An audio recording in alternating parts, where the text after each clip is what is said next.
Hello everybody, BeMetalways here. Welcome to another edition of Weekly Heavy Metal Album Review. This week I'm reviewing Architects for Those That Wish to Exist, released by Epitaph Records on February 26, 2021.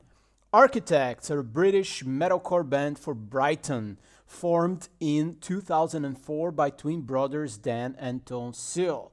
With the release of their sixth album, Lost Forever, Lost Together, in 2014, the band achieved lasting popularity and critical acclaim. Soon after the release of their seventh album, All Our Gods Have Abandoned Us, in 2016, guitarist and principal songwriter Tom Searle died after 3 years of living with skin cancer, making Dan Searle the only original band member. Architects are, or were, one of my favorite metalcore bands. I really like their latest albums, and they put up a fantastic show. However, I have always wondered when would they make the leap into mainstream radio-friendly music, as the signs have always been there. So let's see, for those that wish to exist, I want to sing you a different song, one that's easier to swallow. We can dance, we can all sing along. That's indeed the lyrics of the track number 9, Little Wonder. And that, to me, summarizes the album. For those that wish to exist is that leap. Their ninth studio album runs for 1 hour with 15 short 4-minute tracks. It's a very long album for a metalcore band, but more importantly, it confirmed the departure from the early albums into mainstream radio-friendly music. As you start hearing the opening track, Do You Dream of Armageddon, you really think, uh-oh, what's this? It's only 1 minute and 40 seconds, so, you let it pass and say, okay, this is just an intro track. But then, on the bright side, we were actually in for a very nice start with Black Lungs.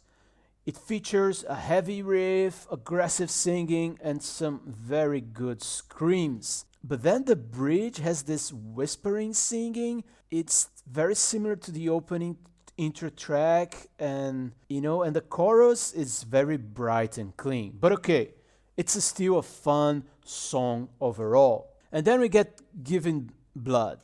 This track is very catchy.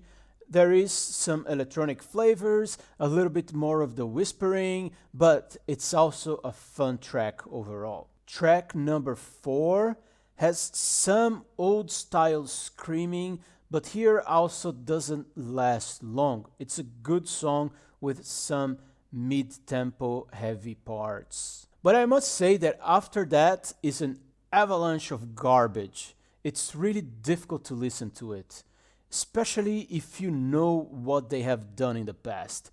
It's borderline boys band music, very soft, mellow, boring, generic, and uninspired. And I'm very sorry to say all those things, but that's just how I feel it. Flight Without Feathers is just unlistenable. Like, in this song, the album features many parts with whispering, whining singing that irritates me completely. There's lots of electronics that could be played in a dance club, like in An Ordinary Extinction. To all fairness, there are a couple of nice moments in the middle of this fluffy whining, like Impermanence with Whistle McCall from Parkway Drive. It's a very nice song. Also, Libertine is good, groovy, and heavy song, relatively speaking. Now, as I said, not all songs are bad. There are actually some very good moments here and there, as discussed, but it's not consistent. Even the better songs, the 5 ones that I mentioned, out of the 15, have disappoint moments. It's sometimes the electronic music beat or the soft singing or the use of industrial samples, and keyboards. I don't know, something ruins all songs. It's just that the aggressiveness and raw energy is not there anymore. And of course, nothing here comes anywhere close to previous albums. So, wrapping up things here, Architects, for those that wish to exist, marks my first big disappointment of the year. I used to really like this band, but I was always afraid this day would come. It was just a matter of time that they would try to make the jump to the even more accessible mainstream sound. It's, their choice, and I won't condemn them for doing so, so it's just not for me. And don't expect me to stick around for this type of sound. I haven't given a score that low in a long time, but even the 71 out of 100 seems like a high score for this album. I hate to be that negative, but I have no choice here. If you enjoy it, that's cool. I respect bands and people who like them.